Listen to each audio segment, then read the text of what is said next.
Hey, hey, hey, I'm sure you've all been wondering what happened to me. Nothing happened. Nothing happened. I know it's been a minute, but here I am, alive and kicking. I know it's been a minute since we haven't had that reflection, but I am here now. I am here. And today we are going to be reflecting on today's readings. The first reading was from Numbers and the Gospel was from Matthew. Now, the Gospel was Jesus feeding the 5,000 men.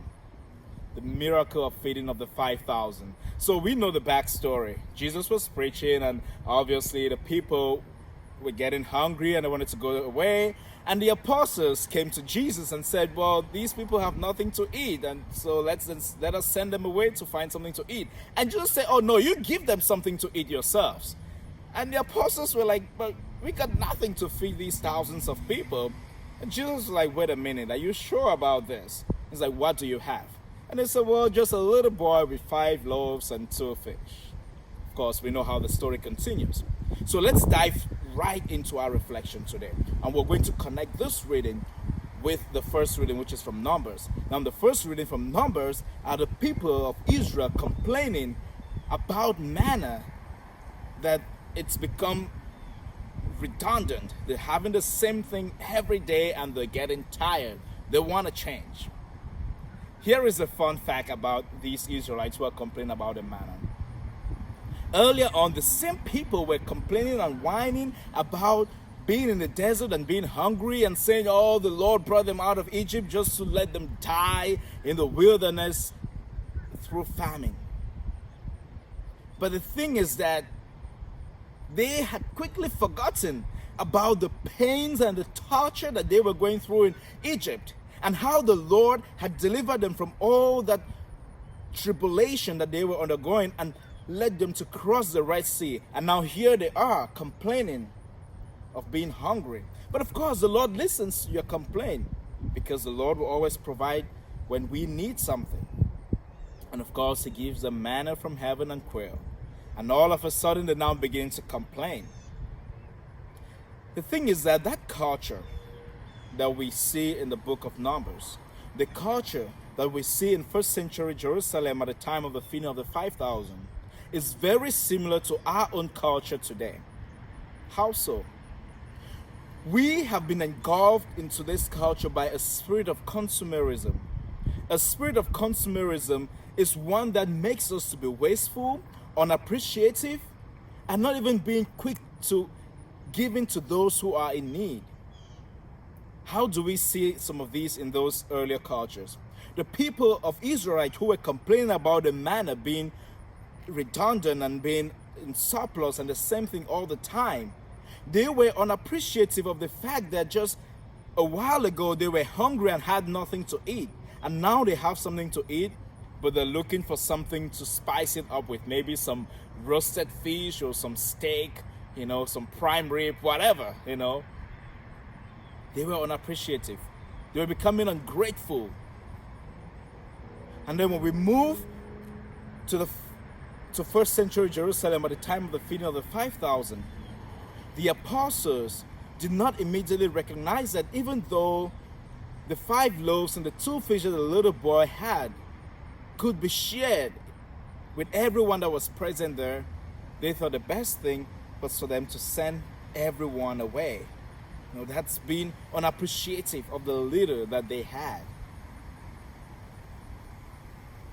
And Jesus taught them a lesson, and He is teaching you and I a lesson today, because we really need this lesson in 21st century Earth. We have been consumed by consumerism. This bad spirit is closing in on us every single day of our lives. I mean, how many times we find ourselves sitting in front of a computer or holding our smartphones or our iPads or tablets or whatever, and we just find ourselves clicking and clicking on Amazon, on eBay, or whatever online shopping company you deal with. And we buy all these countless things that we pile up in our homes, and sometimes we don't even use them, right?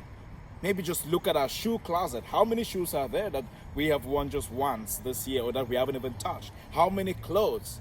This is just to give an example. So we have all these things that we collect, that we, we store in our homes, and we end up not using it. And sometimes we even throw away things that we haven't even used. But the thing is that at times we fail to recognize that even though we have these things, there are some people who do not have these things.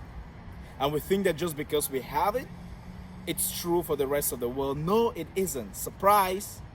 There are some people, many people, who do not have some of the things that we have. And so in today's gospel, the Lord teaches us through the example of this little boy who had his 5 loaves and 2 fishes, that even the little we had, or the surplus we have, we can always share with others, and that it's always going to be enough to share as long as we have the spirit and the willingness to share. Of course, Jesus prays and multiplies the 5 loaves and the 2 fish, and he shares with everyone that was present there. And after that, we hear that 12 baskets were collected of leftovers. Coming back to 21st century Earth, how many times do we find ourselves being unable even to recycle? We talk about global warming, and sometimes we think that even just the little recycling that we do in our individual lives can go a long way to change, the evil of climate change. Just think of the little things that we can do. The Lord is telling us that the little we have can be as little as the 5 loaves and the 2 fish of this little boy, but we can always share with others. And even when we have in surplus, it doesn't mean that we just have to waste. We ought to always cherish and be grateful of what we have, just as they collected those 12 baskets of leftovers. Even though everyone had had their fill, nothing went to waste. The leftovers were collected, and I'm sure that they were used at a future gathering. So my dear brothers and sisters, today we are invited by our Lord Jesus to go against the flow, to go against the things in our society that makes us constantly ungrateful, wasteful, unappreciative, to promote a spirit of charity, a spirit of gratefulness, a spirit that tells us and everyone that no matter how our possessions are little, we always have an abundance to share. Have a great day, and God bless.